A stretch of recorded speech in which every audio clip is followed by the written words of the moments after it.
Today in Bible videos, we're going to learn about the story of how Samuel anointed King Saul.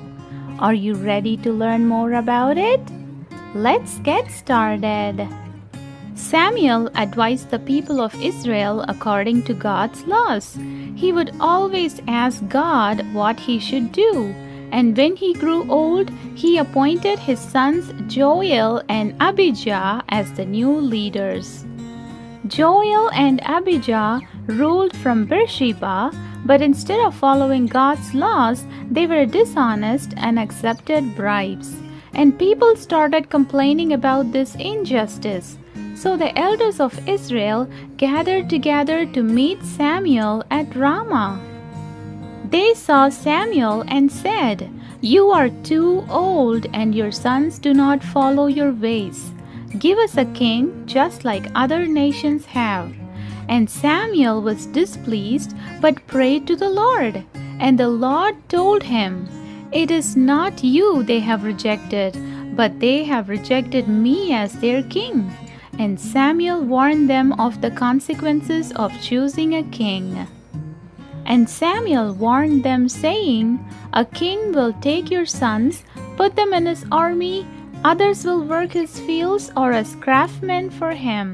And your daughters will be taken to become his perfumers, cooks, and bakers. A king will take a tenth of your grain and flocks, and you will become his slaves. And when you cry out to be rescued from the king, the Lord will not deliver you." And the people refused to listen, and they demanded, saying, "Give us a king like the other nations have, who will lead us and fight our battles." And Samuel repeated what the people said to the Lord. And the Lord replied Samuel, saying, "Listen to them and give them a king." So Samuel said to the Israelites, "Everyone, go back to your own town." There was a man from the tribe of Benjamin called Kish, who had a son called Saul. Saul was a handsome young man who was ahead rather than everyone else. Kish had lost his donkeys and asked Saul to take a servant and search the hill country to find them. Saul and his servant searched for the missing donkeys but could not find them. And Saul wanted to return home, but his servant suggested, saying, "There is a highly respected man of God in this town. Perhaps he will tell us what way to take." And as they went up to the town, they met Samuel. He was on his way to the high place where he worshipped God.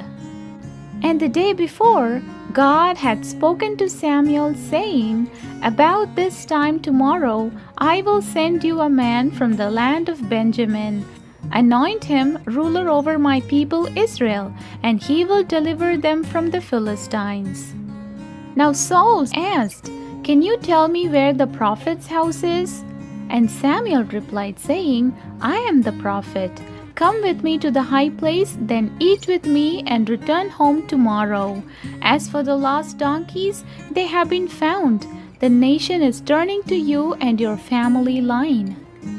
But Saul protested, saying, "But I am from the smallest tribe and my clan is not important."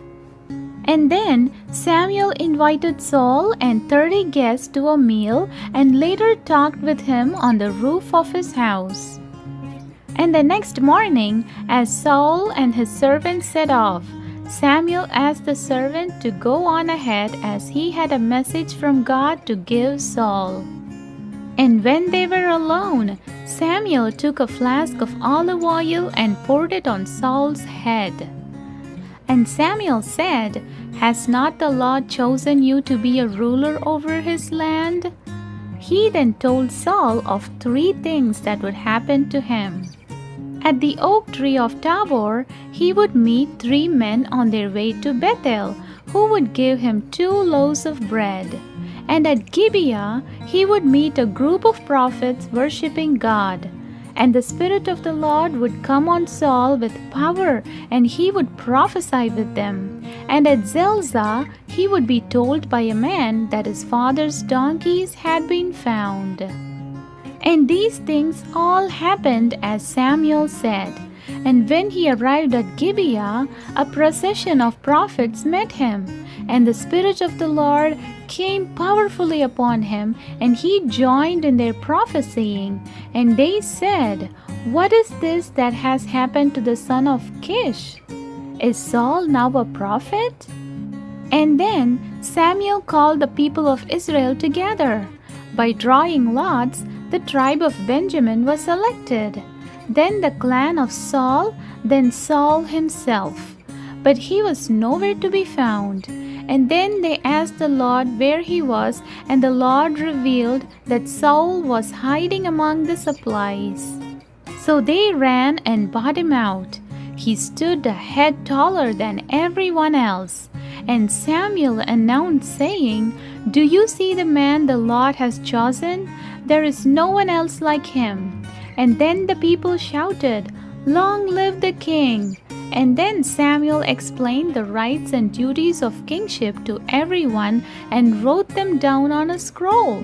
The people then went home, but not everyone was pleased. Some of them muttered, saying, "How can this man help us?" They despised Saul and would not bring him gifts. The end. And I hope you had fun learning the story of how Samuel anointed Saul as king. Thanks for watching. Like and subscribe for more Bible videos. Bye.